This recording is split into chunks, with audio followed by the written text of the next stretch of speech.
Good morning everyone.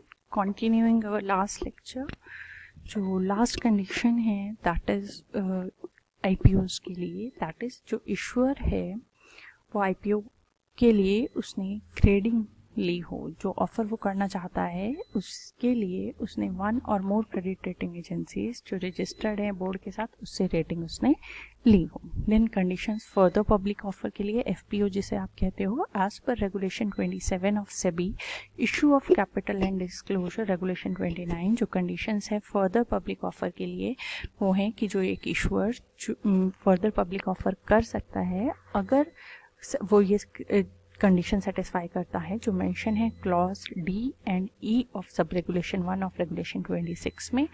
अगर वो इन्हें सेटिस्फाई नहीं करता है तो भी फर्दर पब्लिक ऑफर वो निकाल सकता है अगर वो कंडीशन स्पेसिफाई जो स्पेसिफाइड कंडीशन है रेगुलेशन 26(2) में उसे स्पेसिफाई को कंडीशन को सेटिस्फाई करता है। नेक्स्ट जो हमारा मेथड है that is right issue. Right issue क्या होता है? According to section 81 of the companies act 1956, अगर एक कंपनी जो आईपीओ ऑलरेडी निकाल चुकी है वो फर्दर अपनी जो सब्सक्राइब कैपिटल है उसे इंक्रीज करना चाहती है by allotment of further shares, तो वो कर सकती है।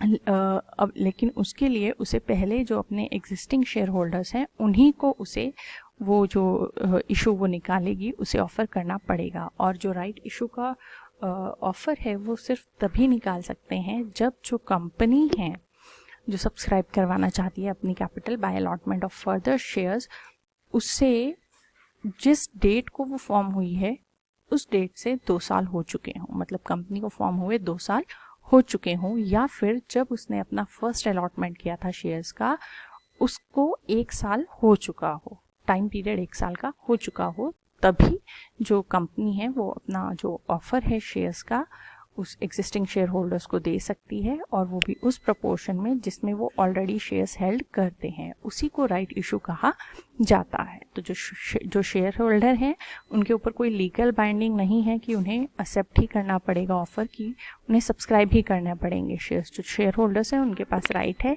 कि वो अपनी जो राइट है उसको रिनाउंस भी कर सकते हैं। रिनाउंस मतलब छोड़ भी सकते हैं या किसी और पर्सन को, किसी दूसरे पर्सन के फेवर में वो उसे ट्रांसफ़र भी कर सकते हैं। रूल्स जो राइट इशू के लिए हैं वो ये हैं कि जो कंपनी है वो राइट इशू सिर्फ उन्हीं शेयर्स का कर सकती है जो ऑलरेडी मार्केट में है, मतलब शेयर्स का मतलब उन्हीं उसी टाइप के शेयर्स का कर सकती है जो ऑलरेडी मार्केट में इशूड है। जो राइट्स होंगी वो इशू जो होंगी वो प्रोराटा बेसिस पे होंगी, प्रोपोर्शनेट बेसिस पे होंगी। जो नोटिस है वो आपको शेयर होल्डर्स को देना पड़ेगा स्पेसिफाई करते हुए कि कितने नंबर ऑफ शेयर्स आप इशू करना चाहते हैं। टाइम पीरियड आपको उन्हें देना पड़ेगा राइट ऑफर का एक्सेप्ट करने के लिए, जो 15 डेज से लेस नहीं होना चाहिए। जो हर एक शेयर होल्डर है उसे ऑप्शन दिया जाएगा कि या तो वो सब्सक्राइब कर सकता है या अपनी राइट को छोड़ सकता है या सरेंडर कर सकता है, किसी और को ट्रांसफ़र कर सकता है। और after the expiry of the time जो आपने नोटिस में दिया है, जो बोर्ड ऑफ डायरेक्टर्स हैं उनके पास राइट है ये डिसाइड करने का कि जो अनसब्सक्राइब्ड शेयर हैं इस मैनर में जब राइट इशू शेयर किए जा रहे हैं तो उसे कैसे डिस्पोज ऑफ करना है, और जिस मैनर में वो बेनिफिशियल समझे कंपनी के लिए उस मैनर में वो उसे कर सकते हैं। राइट इशू के मेरिट्स क्या हैं? सबसे पहले इकोनॉमिकल मेथड है फंड्स रेज करने के लिए। एग्जिस्टिंग शेयर होल्डिंग का जो पैटर्न है वो डिस्टर्ब नहीं होता है।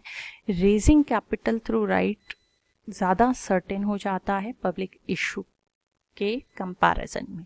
देन यूजुअली एक कंपनी जो ऑफर कर रही है राइट इशू वो जो प्राइस ऑलरेडी मार्केट में एग्जिस्ट कर रहा है उससे कम प्राइस पर ऑफर करती है, तो मॉनेटरी बेनिफिट मिलता है एग्जिस्टिंग शेयर होल्डर्स को जो कंपनी के साथ एसोसिएटेड है उन्हें।